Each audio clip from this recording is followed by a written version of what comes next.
China को counter करने के लिए हम हर एक टेक्नोलॉजी के ऊपर काम कर रहे हैं। बेशक सबमरीन्स की बात करें, फ्रिगेट्स की बात करें, वॉरशिप्स की बात करें या फिर एयरक्राफ्ट कैरियर ही क्यों ना हो, हम अपने स्टेल्थ लड़ाकू विमान तक बना रहे हैं जो कि आने वाले सालों में हमें मिल जाएंगे। लेकिन एक ऐसा हथियार जिसके ऊपर भारत सरकार आंखें बंद करके बैठी है, एक ऐसा हथियार जो हमें कम से कम 10 साल पहले ही मिल जाना चाहिए था, उस तरफ हमारी सरकार अब तक ध्यान नहीं दे रही। मैं बात कर रहा हूं बॉम्बर्स की। दुनिया की चौथी बड़ी एयरफोर्स है हमारे पास, लेकिन एक ढंग का तो क्या टूटा फूटा बॉम्बर भी हमारे पास नहीं है।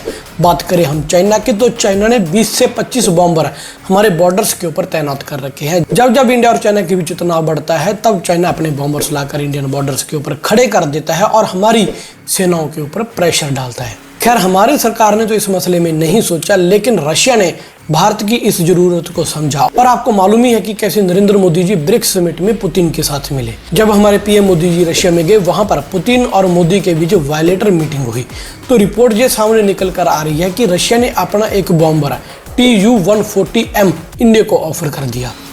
आप इस मसले में कंफ्यूज ना हुई कि Tu-140 जो बॉम्बर है ये तो पुराना बॉम्बर है, ऐसा नहीं है दोस्तों। रशिया ने इस बॉम्बर को अपडेट करके इसमें नए रडार्स लगे हैं, सेंसर्स लगे हैं, इसकी मार्ग क्षमता भी ज़्यादा करी है, इसकी रेंज भी पहले से कहीं ज़्यादा है।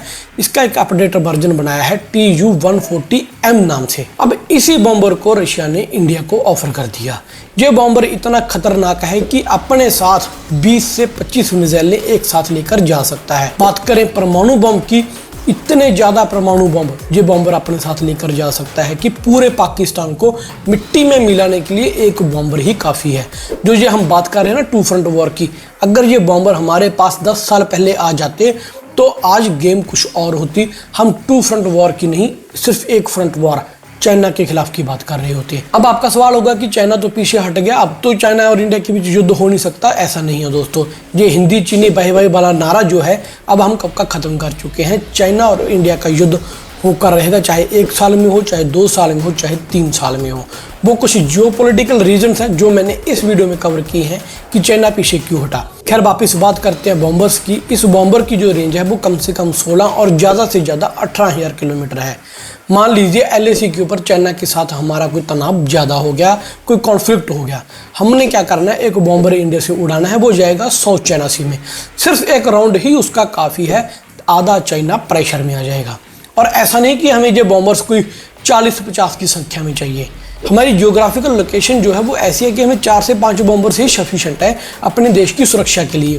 वो चाइना है क्योंकि उसके अलग अलग देशों के साथ कॉन्फ्लिक्ट है, बड़ा देश है, हर देश के साथ उसका तनाव है, इसके चलते उसको 20 से 25 बॉम्बर चाहिए। आपको याद होगा कि जब हमारा 2020-21 के समय में चाइना के साथ कॉन्फ्लिक्ट हुआ था, हमारे 20 जवान वीर गति को प्राप्त हुए थे, हमने 40 से 50 चीनी फौजियों को मार गिराया था। उस समय USA के B-2 बॉम्बर्स इंडियन बॉर्डर्स के ऊपर आ गए थे।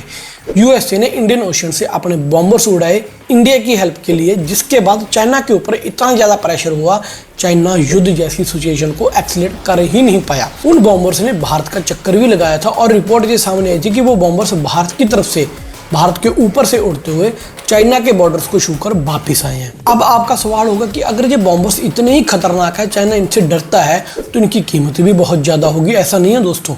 हाँ, B-1 B-2 बॉम्बर्स बहुत ज़्यादा कॉस्टली है, उनकी मेंटेनेंस बहुत ज़्यादा कॉस्टली है, लेकिन जो रशिया हमें Tu-140M ऑफर कर रहा है, इसकी जो कीमत है वो है $153 मिलियन ओनली। आप यकीन मानिए, जो हमने राफेल खरीदे हैं वो $120 मिलियन में खरीदे हैं। तो अगर 30 मिलियन और खर्च करके हमें अच्छे बॉम्बर्स मिल रहे हैं, ये हमारे लिए, हमारी सेना के लिए बहुत बड़ा एडवांटेज साबित हो सकते हैं।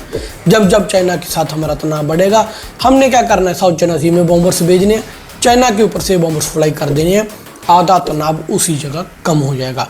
खैर, आपका इस सब के बारे में क्या कहना है? क्या भारत को रशियन बॉम्बर्स लेना चाहिए या फिर B-1 B-2 बॉम्बर्स लेनी चाहिए, जो कि आज भारत की नीड है? जैसा मैंने आपको बताया, 10 साल पहले हमने इनकी प्रोडक्शन नहीं शुरू करनी थी, हमें मिल जाने चाहिए थे। आपका इसके बारे में क्या कहना है, कमेंट करके वो भी कमेंट सेक्शन में जरूर बता दीजिएगा। मिलेंगे नई वीडियो के साथ। और कौन से ऐसे हथियार हैं जो इंडिया के लिए जरूरी हो सकते हैं, वो भी आप कमेंट सेक्शन में बता दीजिएगा। और हाँ, don't forget to like share subscribe our channel. मिलेंगे नई वीडियो में, तब तक के लिए मुझे दीजिए इजाज़त। जय हिंद।